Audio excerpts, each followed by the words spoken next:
Hi, I'm Dale Otradovic, the current president of the Friends of Schumacher Farm Park, Inc. at Schumacher Farm Park today, and we're going to have a feature of what harvesting grain and oats was like many years ago. I'm also with Carol Blyfield, our past president of Schumacher Farm Park. Carol? And all of us have a reason that we have gotten connected with Schumacher Farm. For me, it was that I was raised on a farm in the 1940s without running water or electricity, and so coming here is almost like coming home. It is very much what farming was like when I was a child, and for people of my generation to come here to the farm, they can come back and remember all of the things that happened back in those days. But on the other hand, it's also an opportunity for them to bring another generation, their grandchildren or their children, out here to experience some of the same kinds of things that they experienced years ago. It's a beautiful location. It is only about a mile east of Waunakee, and it has wonderful walking paths if you want to walk by the fields or in the woods. We have beautiful flower gardens. It's a place to come and see some of the machinery that we have on display, and it is also a place where you can come and see the chickens. Everybody loves the chickens. So it is a wonderful place. Marcella donated it years ago, and at that time she had a mission in mind. She had something that she wanted to give to the community. She gave it to us, but it is almost as if she wanted us to have bifocals. She wanted us to know, to look to the past, to know what farming was like 100 years ago, but the other thing that she wanted us to do was to look forward and to plan for what the future would be, to really concentrate on conservation and taking care of the environment. She did a wonderful job of planning for us, and we hope we do a wonderful job of taking care of the land. Okay. She sure did, and thank you, Carol. And today you're going to see a true picture of what farming was like 100 years ago, from the spring when grain was sown, that's the word they used, sown, into the fields with a drill, and how it was harvested with a binder.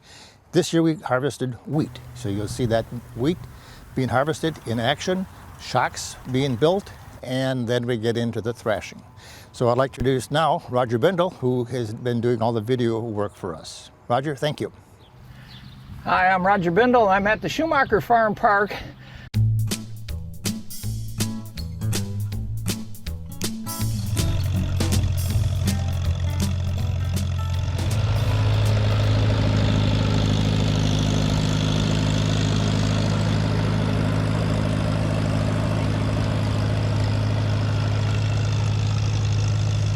Good morning. It's springtime on the farm. I'm at the Schumacher Farm Park today, and they're sowing the oats.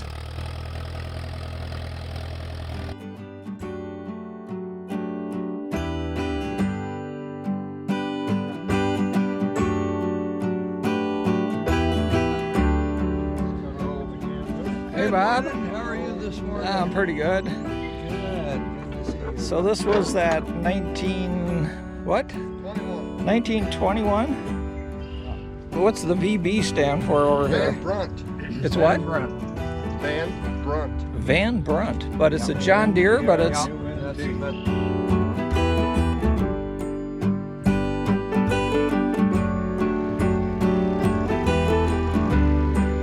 It's also a great time of year to walk the trails at the Schumacher Farm Park.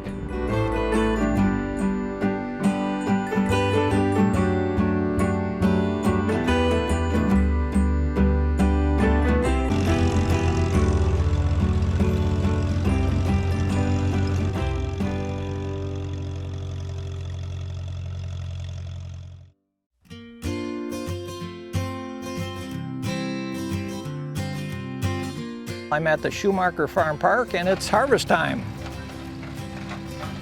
They have a 1920s grain binder, and they're going to use that for harvesting oats. I'm going to highlight how they harvested oat back in the 1920s, plus a little bit on how the thing operates. This binder cuts, gathers, and binds the oats into bundles for drying. The bundles are then gathered into stacks for drying before threshing, or properly said, they're shocking the bundles.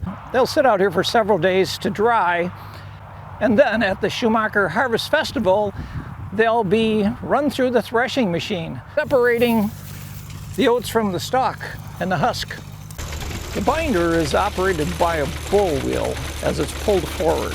Sickle bar cuts the oats, and a canvas bed carries the oats back to the binding mechanism. The mechanics are fascinating to watch. So this has been a day at the Schumacher Farm Park where they were cutting, binding, shocking, and now drying out all the oats that will be used for the annual Harvest Fest in a few weeks.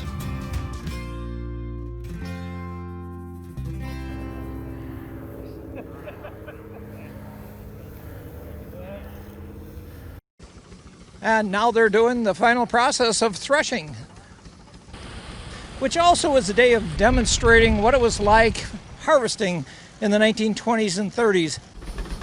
Behind me is a 1918 80 horsepower steam engine, and of course the threshing machine on the other side of the stack of oats. They had to bring in the threshing machine. It's a fairly big, complex machine. And then they had to hook it up to a steam engine with a great big belt.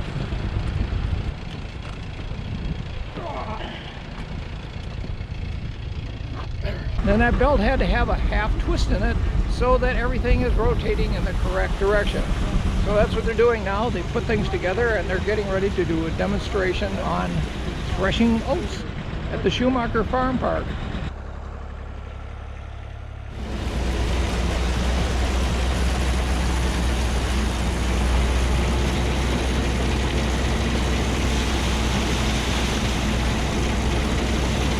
One of the byproducts of a steam engine is, of course, steam, so it works out perfect for steam cooking sweet corn.